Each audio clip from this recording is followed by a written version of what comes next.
All right, this is part 2 of graphing f of x equals ax squared. We are up to example 2. So we're going to look at the graph of g of x equals 2x squared. And we're going to compare the graph to the graph of f of x equals x squared. F of x equals x squared is your parent function. It's already graphed here in black. And so we want to compare 2x squared to that. So what's it going to look like? All right, so in order to graph this, let's make a table of values. We quickly can generate a table of values. So let's just pick some negative, 0, and some positive numbers. And you can find the y value by simply plugging in x. Remember, x is your independent variable. You can choose any x's you want. Once you pick the x's, then you plug it in to the function to find y, g of x in this case, or y. So negative 2 squared is 4. Remember, you square a negative, it becomes positive. Negative 2 squared is 4. 4 times 2 is 8. Negative 1 squared is 1. 1 times 2 is 2. 0 times anything is 0.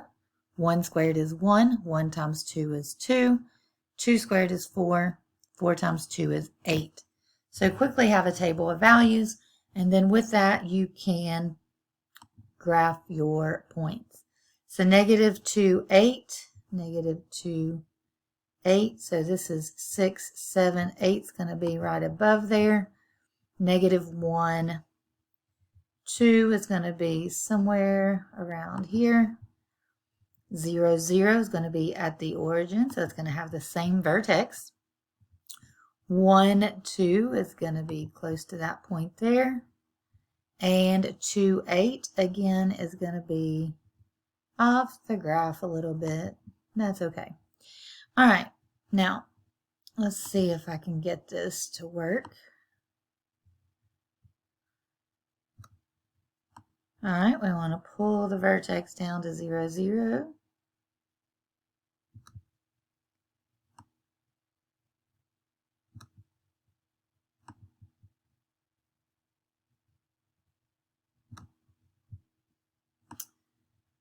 All right, so that's not perfect, but it looks pretty good. All right, so you can now compare 2x squared to f of x equals x squared. So the black line here, the original line, that was your parent function, that was x squared, and the blue line is 2x squared. So what do you know? What can you compare with these two graphs? Well, you know they both open up because 2 is positive. That means your a value is positive, so it's going to open up just like the parent function. You also can tell that the vertex is 0, 0 for both the parent function and g of x. And they have the same axis of symmetry because the vertex is the same. It means your axis of symmetry is the same as well. X equals 0 would be the axis of symmetry for both graphs.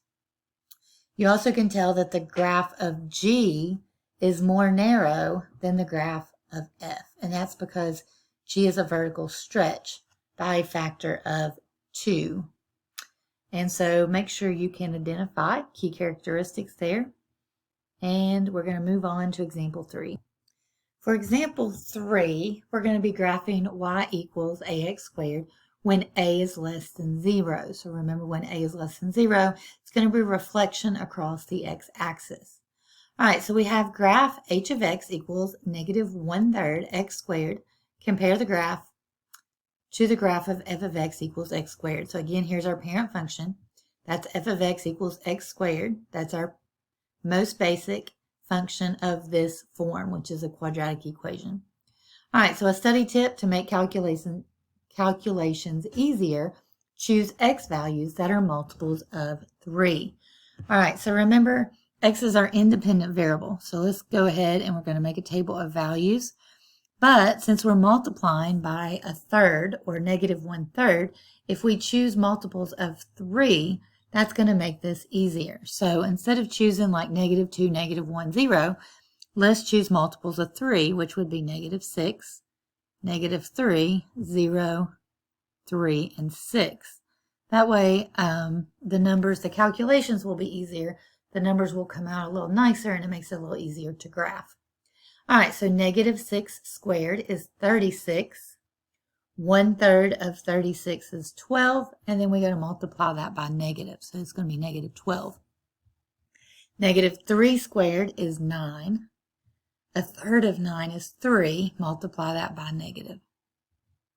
0 times anything is 0. 3 squared is 9. 1/3 of 9 is 3. Multiply that by negative 1. 6 squared is 36. 1/3 of 36 is 12. Multiply that by negative. You get negative 12. All right, so once again, we have a table of values, which means we have ordered pairs that we can graph. So let's graph. We've got negative 6 and negative 12 is not going to be on here. So let's go to negative 3. Negative 3, negative 3 will be a point here. 0, 0 is at the origin. So we're going to go to 3. Negative 3 would be here.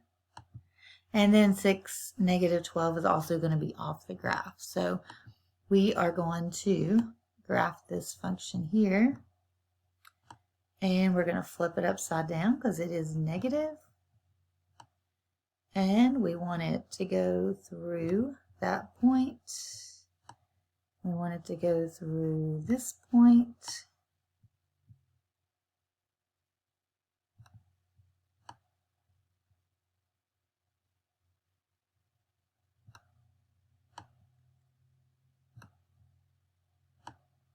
All right, keep adjusting. I think we got it now.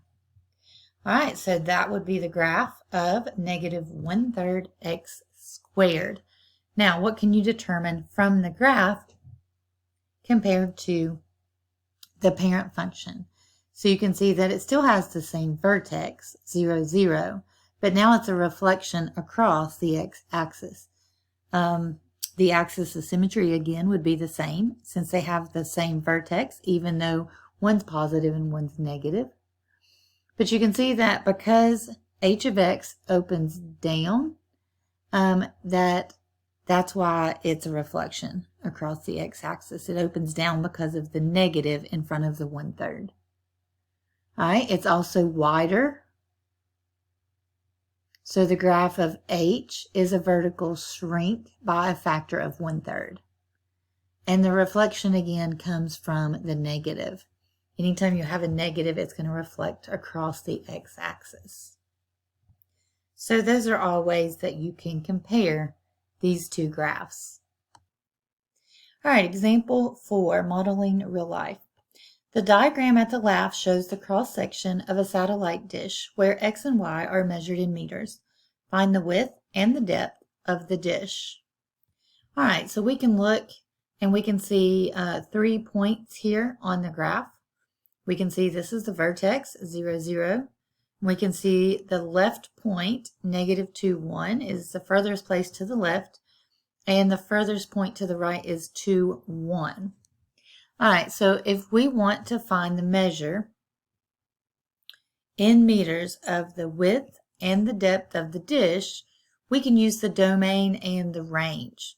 All right, since we're given these points, we know the domain is the x values and the range is the y values.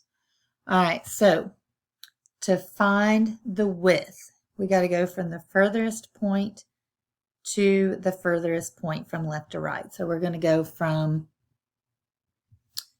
well, don't need that now, do I? All right, let's try that again. All right, so I'm going to go from the left point to the right point.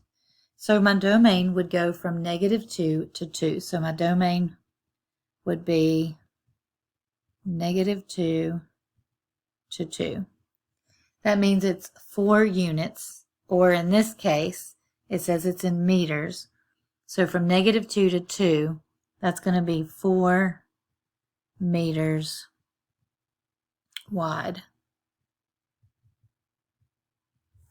All right, and you can also count from negative 2. There's 1, 2, 3, 4. So you can see on the graph, you could visually see that is 4 meters as well, or 4 units, which in this case we're calling meters. All right, now to find the depth That's how deep this dish is. That's your y values. So that comes from the range. So you can say the range goes from 0, 0,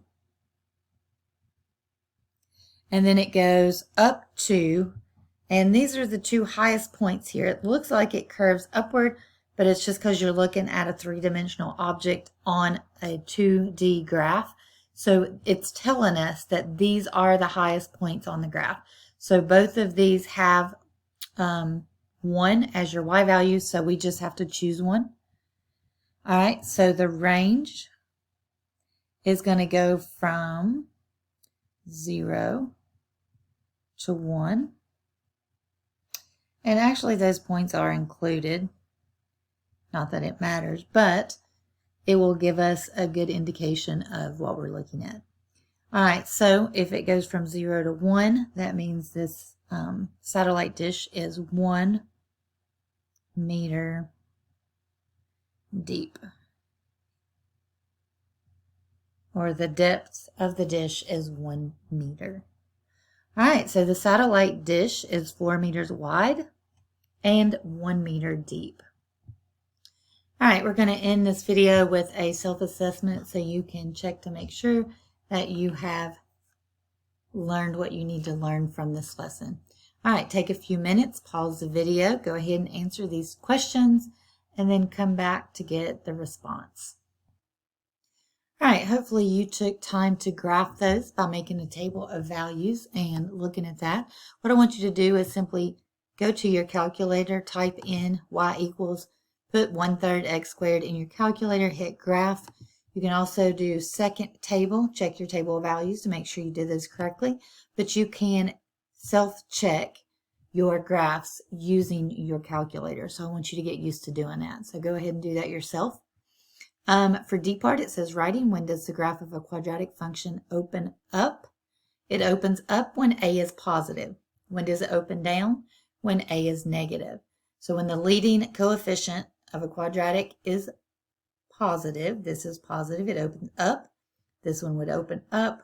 This one is negative. This one would open down. All right, explain why graphs of quadratic functions have a different shape than graphs of a linear function and exponential. All right, linear functions, all linear functions are x to the first power. That's the highest degree. Your highest degree in every linear function is a 1. Exponential, your degree is x. That means your exponent is x. So it's going to grow exponentially depending on what number x is. And then a quadratic, every quadratic has an highest degree of 2. So that means you're going to have an x squared as your highest degree in every quadratic function. So because the degree is different, it makes the shape of the graphs different. All linear functions are lines. All quadratics are U-shaped graphs called parabolas. And exponential, remember, it grows quickly or it decays quickly. So some key things to remember as you go through this lesson. All right, if you have any questions, please let me know.